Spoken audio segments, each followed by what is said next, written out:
Hello. Oops, I should look at the camera. Hello.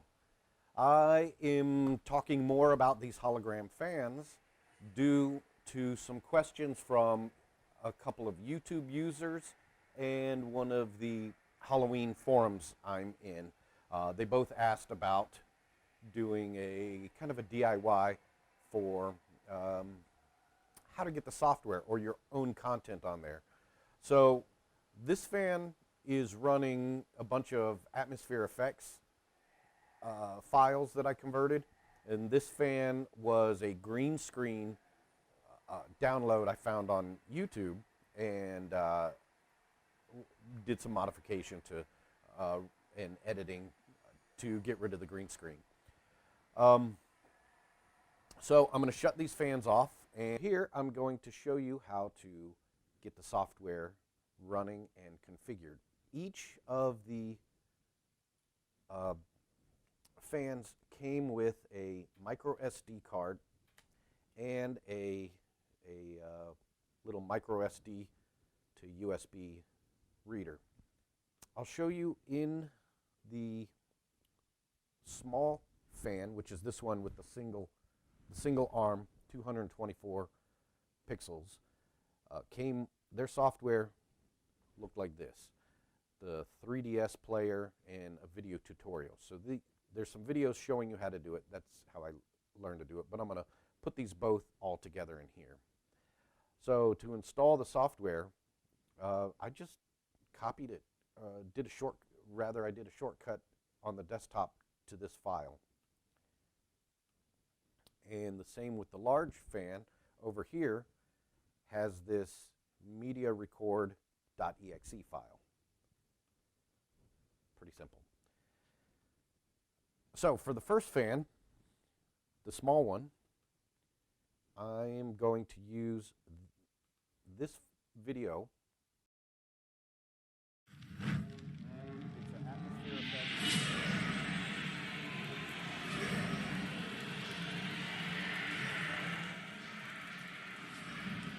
This is an atmosphere effects clip from the Phantasms collection. So with both of these softwares, you have to pick the correct model first. And in this case, it's standard definition, 224 pips. Then you pick which file you want to use. In this case, we're going to use Green Skull. And then it asks you for an output file, where you want to save it and what you want to call it. I like to put all my things into this folder here, and the 224 reminds me which model it is. As you can see, I have some atmosphere effects stuff already in here. So we're going to call this AFX Green Skull. And what will happen is it will load a looping clip right here. This red circle is the perimeter of the fan display. So you can see the skull would appear pretty small on the fan. So what you do is you scroll. In this case, I'm using a touchpad, so you pinch zoom to change the perimeter rather than changing the image. So I'm going to let it loop. I like this, except I see I've got some gap at the bottom, so I'm going to move the perimeter up a little bit so that I could catch some more of the green fog at the top. Ideally, you don't want your image to extend past the boundary of the display. It'll give away where your display circle is. So if you keep it within the circle, you get this really nice hologram effect. So let's do one more run through. I like that. So now we just hit start encode. It's going to give you a countdown as you see it rendering. Now don't worry, I know the image looks squash. It kind of freaked me out the first time too.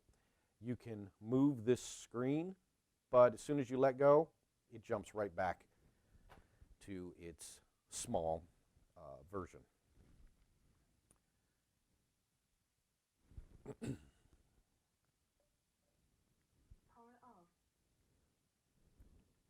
And it gives us a message that encoding is finished.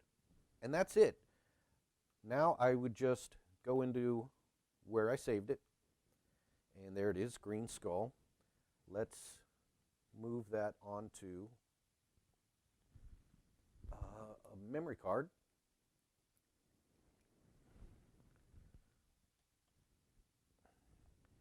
And in here you could see I had the floating skull at the beginning of the video. We're going to delete that. And I'm going to send this to the USB drive.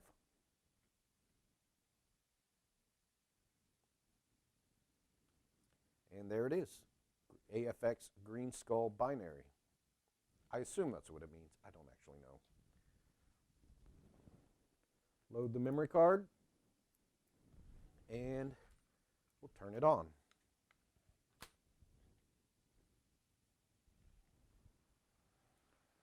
When it first starts up, it takes a moment to synchronize. But once it does, there you go. So now I'm going to leave this run while I load it into the large fan. I've got another memory card here just to get this started.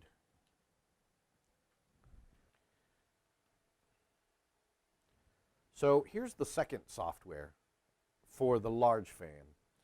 It's called Media Recode. And just like with the small fan, make sure you pick the correct model. I've encoded with the wrong model, and because of a mismatch in pixel count, it only shows the center of the image, and it looks like it's zoomed in. Kind of freaked me out at first. This guy, if you pick the wrong model, it'll just be a scrambled bit of color and pixels. I think that's the most common mistake people make when trying to load their own video clips, is they didn't pick the right model, and so they think it just didn't work. So again, make sure you pick the right model before you start the process. So as before, I'm going to load green skull, and this software does not give you a video clip. It only gives you a thumbnail. I don't like that. I like seeing the full range of motion so I could watch for collision with the edge. Also, what's different is when you zoom, you're zooming the actual image rather than the edge of the display. So in this case, I'm going to leave a little bit of gap up here because a gap won't show up as anything. It'll remain black. I can see some of this mist comes down near the bottom of the circle, so I want to keep that intact. Also, you have to choose your output file. I'm going to put that as green skull.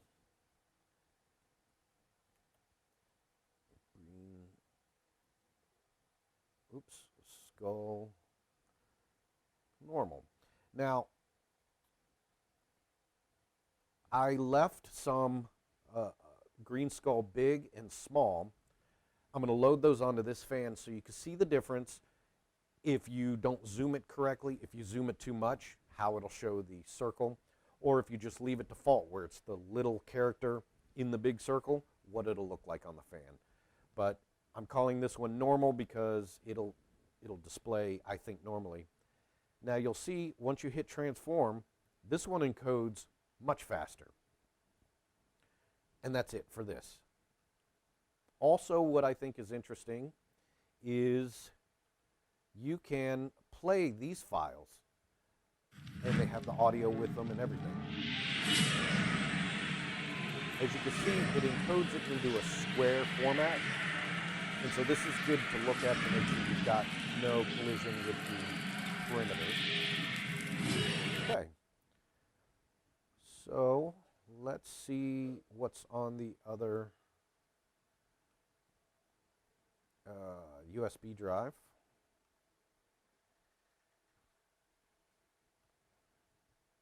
Okay, nothing. We'll put these three guys on there.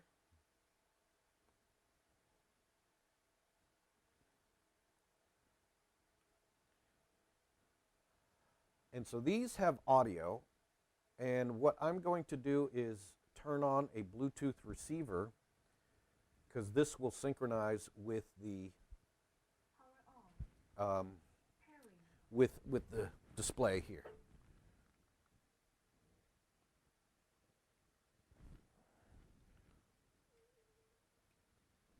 Oops. I still had a memory card in there.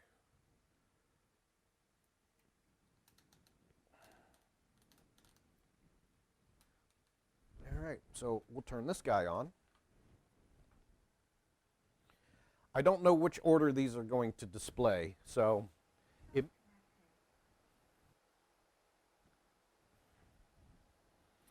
All right, this is the one that was zoomed too big. As you can see, it's just an illuminated circle. It's not very impressive at all.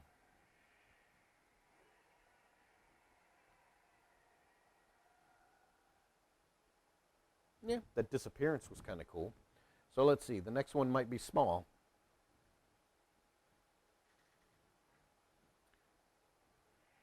Nope, this is the normal one. And I can see I did get a little bit too close. Now, I'm up close, so I can see this. Can you see the peripheral? You can? Yeah. So after seeing that, I would re-render this a little bit smaller, but not this small.